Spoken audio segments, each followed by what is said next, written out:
بين الحب والغيرة. من هي المرأة التي تحب؟ إن لم ترضع ابنتك فقط تكون نهايتها سيئة. مخطط هدفه تدميرها. لما خيبت أملي بهذه الطريقة؟ أخبريني. كفى مخادعة، فلن أصدق كل هذه التبريرات. فهل تظهر براءتها؟ أي جنون هذا رودولفو؟ لم أرسل أحدا لضربك. وتسترجع حبها؟ أحبك لويزا فرناندا. قتلته يا إلهي، قتلته. لويزا فرناندا يوميا 5:30 مساء بتوقيت السعودية على قناة اليوم. أهم قضايا العصر: الاستهلاك وإعادة الاستخدام والتصنيع، سلسلة تثقيفية تعتمد تخفيض الاستهلاك والتدوير وإعادة التصنيع. لا للنفايات من السبت إلى الخميس 10:30 مساء بتوقيت السعودية على قناة الصفوة.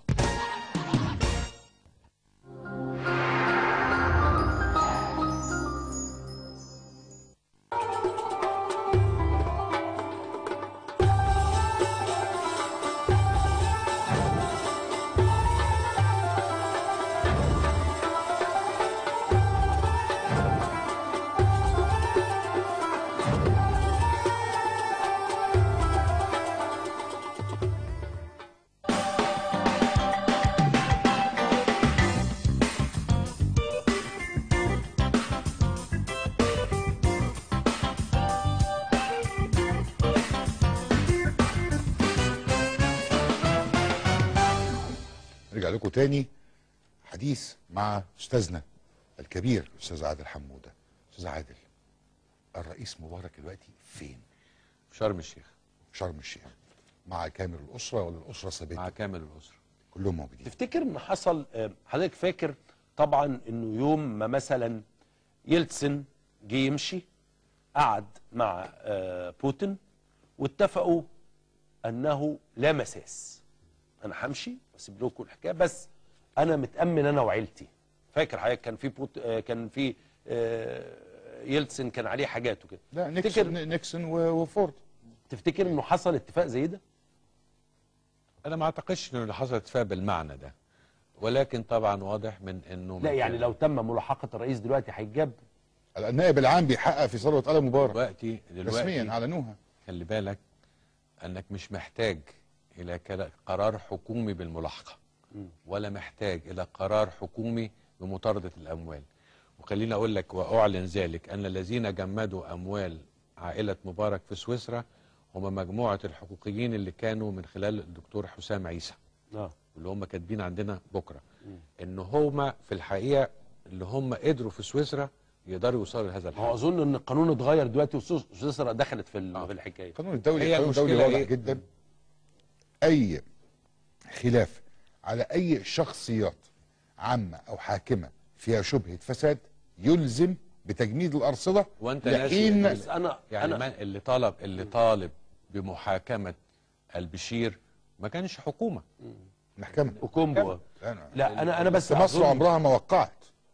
خد بال حضرتك، مصر ما وقعتش ظلت. لا، مصر وقعت على الاشهار الاساسي للمحكمه الدوليه الجنائيه الدوليه، ثم قعدنا 3 سنوات وانا كنت احد اعضاء مجلس الشعب اللي بنحاول ان مصر تمضي الامضه الثانيه. الامضه الثانيه دي معناها ايه؟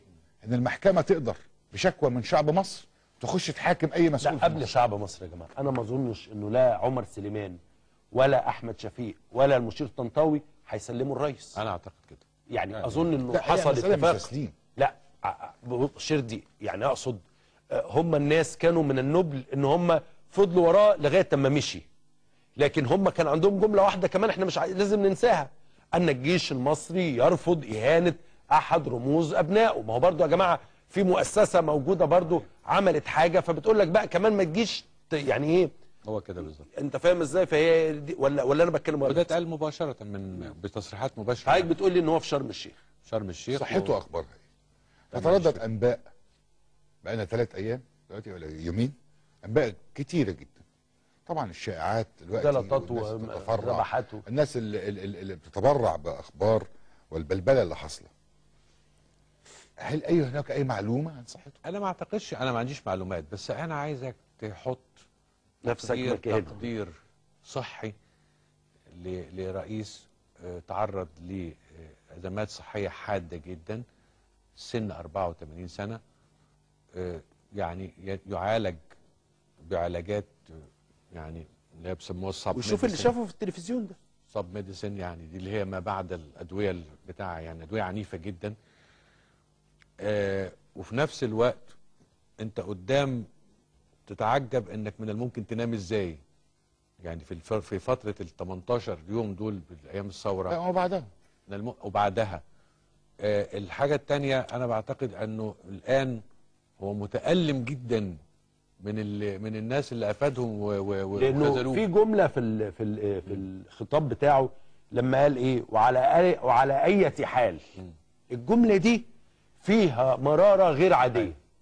لما قال كذا وكذا وانا عملت كذا، لا وعلى اي حال. فعلى اي حال دي دليل ان الراجل برضو مش مستوعب ازاي ان احنا مش مبسوطين، يعني مش مستوعب ازاي ان احنا مصرين انه يمشي. انا كنت حاسس ده في كلامي. كنت تدري؟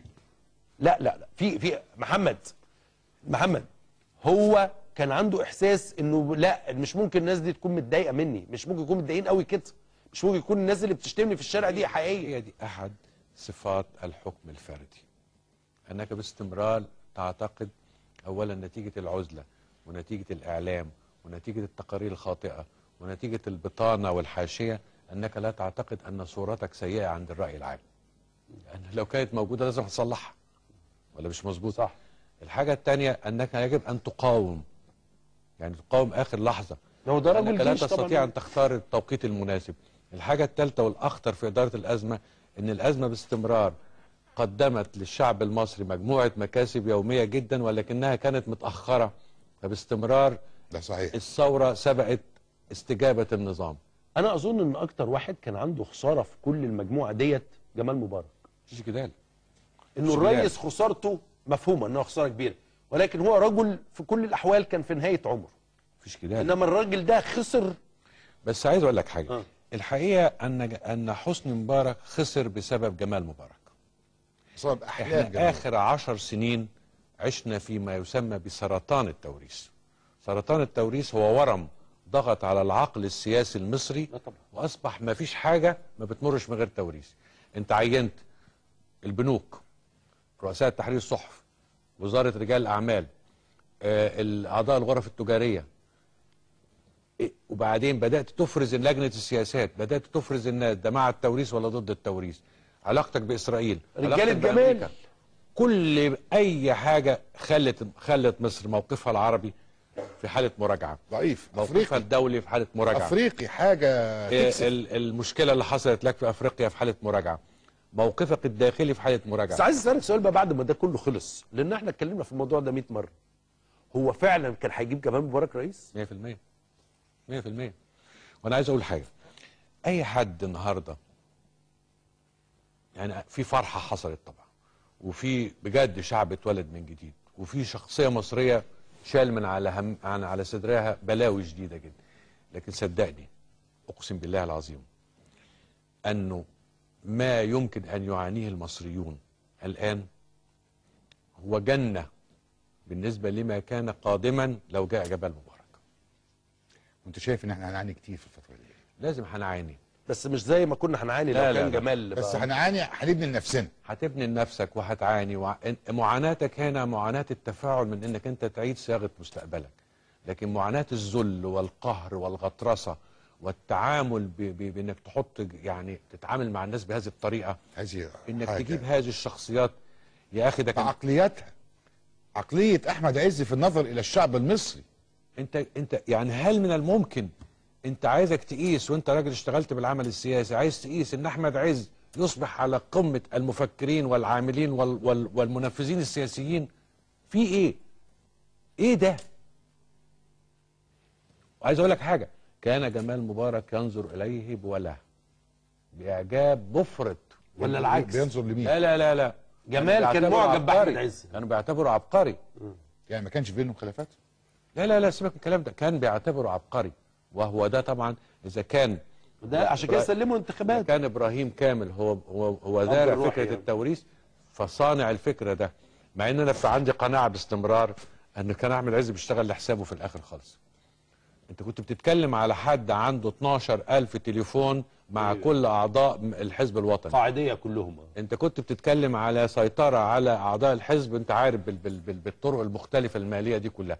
وبعدين في نفس الوقت يا اخي كان حاجه غريبه جدا، تروح تصرف لك 200-300 مليون تاخدهم تاني يوم برفع سعر الحديد 250-2 مليار. ايه المشكله؟ انا عايز بس اسال سؤال. احمد عز سنه 2006 و2004 كان عليه مديونيه حوالي 8 أو 6 مليار. ازاي يمكن يحصل هذا الثروات؟ ده الملف المرعب بجد، ملف ده الملف المرعب بجد. معلش سؤال وهساله بحساسيه وارجوك دي سيده، فهنتكلم عن سيده فهنتكلم عليها بشكل يعني لائق بالسيدات يعني مهما كان. هل كان لسوزان مبارك دور في حكم مصر؟ هقول لك حاجه، لانه ده الكلام بقى دلوقتي كله. احكي لك حكايه دمها خفيف. هل تعلم ان سوزان مبارك كانت تمنع مذيعات التلفزيون المصري من يلبسوا موضه هي لابساها؟ دي معلومه واسالهم. يعني لو هي بتلبس شانيل مثلا ما حدش يلبس تلفزيون مصر شانيل ولا الموضه كمان، يعني هي طبعا خد بالك يعني ما ينفعش تبقى يعني السيده الاولى وفي مذيعه قدامها لابسه نفس زي ما انس الفقي كان ان هو يحط المنديل الابيض اللي بالعرض ده وما حدش يحط تاني، وخناقته مع محمود سعد ان ازاي